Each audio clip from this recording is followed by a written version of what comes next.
राधे, जय श्री कृष्णा। आप सभी का मेरे YouTube चैनल पर हार्दिक स्वागत है। आज इस वीडियो में हम रसपान करेंगे संपदा माता का डोरा लेने, व्रत करने और उद्यापन करने की विधि के साथ संपदा माता की कहानी का। संपदा का डोरा चैत्र मास के कृष्ण पक्ष की द्वितीया या धुलंडी के अगले दिन संपदा माता की पूजा और व्रत करने की परंपरा है।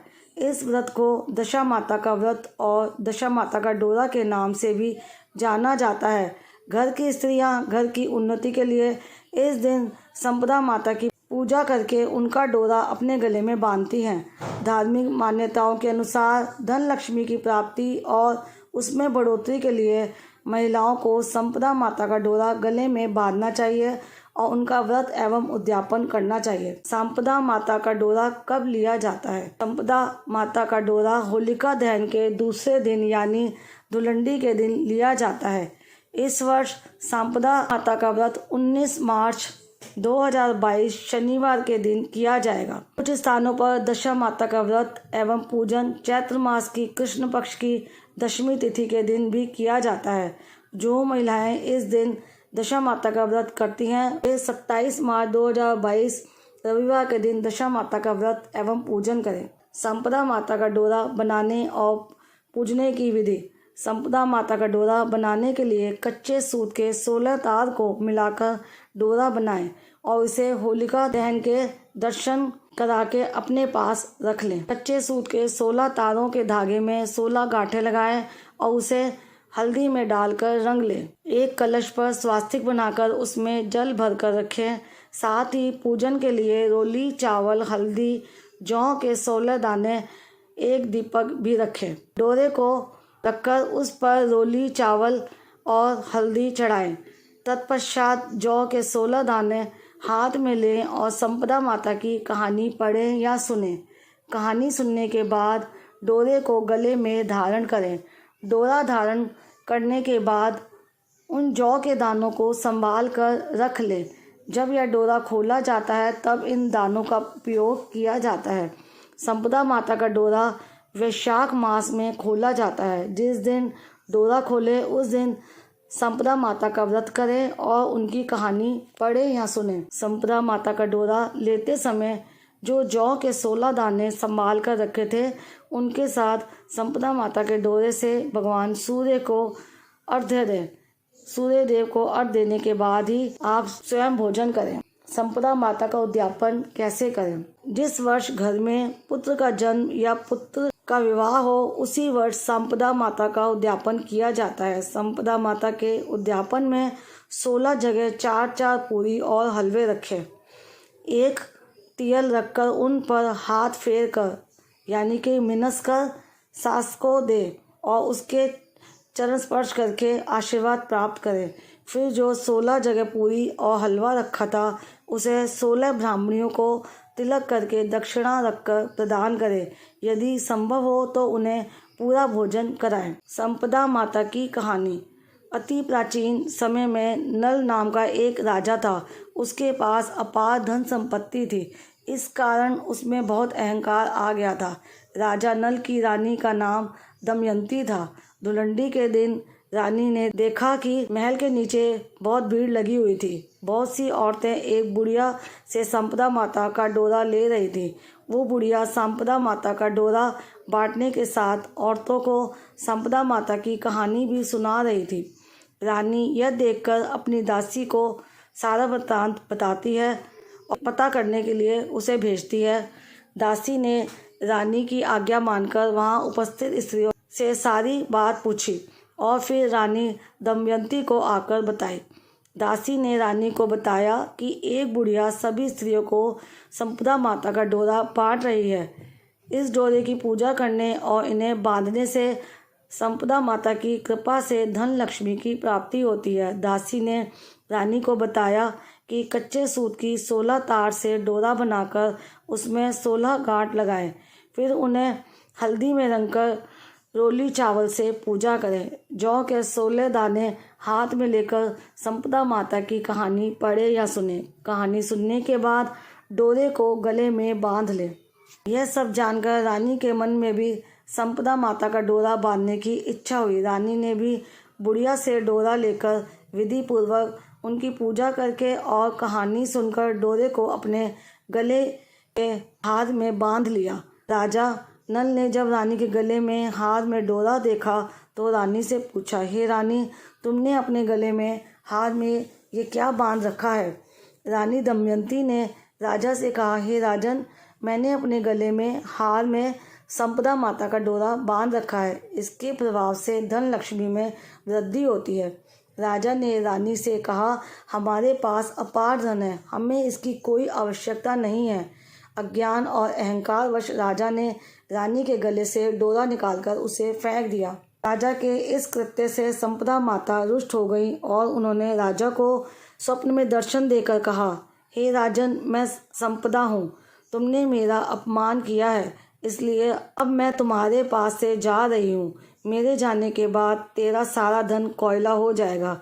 राजा जब प्रातः जागा तो उसने देखा कि उसका समस्त धन कोयला हो गया है। राजा ने जब यह देखा तो उसके पैरों तले से जमीन निकल गई। राजा ने रानी से कहा, अब हमारा यहाँ रहना उचित नहीं है, इसलिए यहाँ पर एक ब्राह्मण की पुत्री को महल की देखभाल के लिए छोड़ देते हैं। वो महल की साफ सफाई ध्यान रख लेगी, सुबह शाम दीपक जला देगी और जल इत्यादि का प्रबंध कर लेगी। राजा अपनी रानी के साथ लेकर वन की ओर चल दिया। मार्ग में राजा को भूख लगी तो उसने 2 तीतर का शिकार करके रानी को दिए। एक तालाब के निकट पहुंचकर रानी उन्हें भूनने लगी और राजा स्नान के लिए चला गया। जब राजा वापस आकर भोजन करने के लिए बैठा तो वे तीतर पुनः जीवित होकर उड़ गए। राजा रानी को भूखा ही रहना पड़ा। राजा रानी के साथ अपनी बहन के यहाँ पहुँचा। राजा की बहन ने उन्हें एक पुराने घर में ठहराया। यहाँ पर राजा के बहन के सोने की बच्ची और बछोड़ा रखा था। राजा रानी के देखते देखते वो धरती में समा गए। यह देखकर राजा रानी वहाँ से निकल गए और उनके ऊपर चोरी का कलंक न लग जाए। राजा अपने एक मित्र के यहाँ पहुँचा। राजा के मित्र ने उन्हें अपने महल में ठहराया। वो जिस कमरे में थे वहाँ खूंटी पर एक बहुमूल्य हार टंगा हुआ था। राजा रानी के सामने उसे हार को खूंटी निकल गई। उनके ऊपर चोरी का आरोप न लग जाए, यह सोचकर राजा रानी को लेकर वहाँ से भी निकल गया। भटकते भटकते राजा रानी एक निर्जन स्थान पर पहुँच गए। जब वो वहाँ पहुँचे तो वो निर्जन स्थान एक सुंदर बगीचे में बदल गया। तब उस बगीचे का स्वामी उनके पास आया और उनके विषय में बताने के लिए कहा। राजा ने उससे कहा कि हम काम की खोज में इधर उधर भटक रहे हैं, यदि आपके पास कोई काम है तो बताएं। उस व्यक्ति ने उन्हें काम पर रख लिया। राजा बगीचे की देखभाल करता और रानी फूलों की मालाएं बनाकर बाजार में बेचने जाती। एक दिन रानी ने देखा कि कुछ स्त्रियां संपदा का डोरा ले रही हैं और कहानी भी सुन रही हैं। यह देखकर उसे अपनी पुरानी बातें याद आ गई। रानी ने भी डोरा लिया और कहानी सुनी। डोरे को गले में बांधकर जब वो राजा के सम्मुख पहुंची तो राजा ने उससे उस डोरे के विषय में पूछा। रानी ने राजा को किस्सा याद दिलाया और राजा ने भी जो भूल की थी उसका स्मरण कराया। रानी के राजा से कहा कि आपने संपदा माता का डोरा तोड़कर फेंका, उससे माता रुष्ट हो गई थी और हमें इतने कष्टों का सामना करना पड़ा। फिर रानी ने हाथ जोड़कर संपदा माता से अपने पुराने दिन लौटाने की विनती करी। राजा को भी अपनी भूल का एहसास हुआ और उसने भी संपदा माता से अपनी गलती के लिए क्षमा मांगी। ऐसा करने से संपदा माता प्रसन्न हो गई और रात्रि में राजा को स्वप्न आया। उसने सपने में देखा एक स्त्री कह रही है कि मैं जा रही हूँ और दूसरी स्त्री कह रही है कि मैं आ रही हूँ। राजा ने उनसे परिचय पूछा तो आने वाली ने अपना परिचय दिया कि मैं लक्ष्मी हूँ और जाने वाली ने कहा कि मैं दरिद्रता हूँ। राजा जब प्रातः उठा और कुएं पर जल लेने गया। राजा ने जब कुएं से जल निकाला तो पहली बार जौ निकले, दूसरी बार हल्दी, तीसरी बार कच्चा सूत निकला। राजा ने ले जाकर वो सभी चीज़ें रानी को दे दी। रानी ने विधि विधान से संपदा माता के डोरे की पूजा की। संपदा माता की कृपा से धन धान्य की प्राप्ति हुई। फिर वे दोनों अपने राज्य की ओर चल दिए। राजा रानी को साथ लेकर अपने मित्र के पास पहुंचा। मित्र उन्हें उसी कमरे में ले गया जिसमें उन्हें पहले रुकवाया था। राजा रानी ने देखा कि उस खूंटी ने वो बहुमूल्य हार उगल दिया है और इससे उन पर लगा कलंक हट गया। फिर राजा रानी के साथ अपनी बहन के पास पहुंचा और उसी घर में रुका जिसमें पहले रुका था। राजा रानी ने देखा कि बछोड़ा पुनः धरती से प्रकट हो गए हैं। यहाँ से उन पर लगा चोरी का कलंक भी धुल गया। राजा रानी को आभास हुआ कि अब उनके अच्छे दिन आ गए हैं। मार्ग में चलते हुए वो उस तालाब पर पहुँचे तो उन्हें वही भुने हुए दोनों तीतर मिले जो पहले उड़ गए थे। राजा रानी जब महल में पहुँचे तो महल पहले की भांति भव्य हो गया था।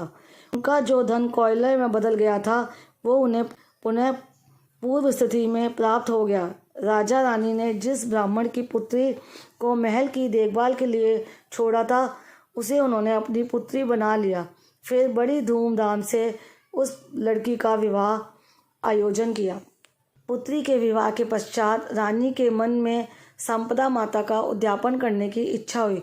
रानी ने उद्यापन में हलवा पूरी की रसोई की, 16 ब्राह्मणियों को भोजन कराया और उन्हें 16 वस्तुएं दी। संपदा माता की कृपा से राजा रानी के सभी दुखों का नाश हो गया और उनका जीवन खुशियों से भर गया। हे संपदा माता, आपसे यही प्रार्थना है कि जैसा आपने पहले राजा को दिया वैसा किसी को भी मत देना और जैसा राजा को आपने बाद में दिया वैसा सबको देना। जैसे आपने राजा रानी के दुख समाप्त किए हैं वैसे सबके दुख हरना। कहानी सुनते समय हुंकारा भरते रहें, फिर विनायक जी की कहानी भी पढ़ें। तो ये थी संपदा माता की कहानी जो कि अभी आपने रसपान की। जानकारी उम्मीद करती हूँ आपके काम आएगी और आपको पसंद भी आई होगी। अगर ये वीडियो आपको अच्छी लगी है तो वीडियो को लाइक, शेयर और कमेंट बॉक्स में संपदा माता की जय लिखकर सब्सक्राइब भी ज़रूर करें। राधे राधे, जय श्री कृष्णा।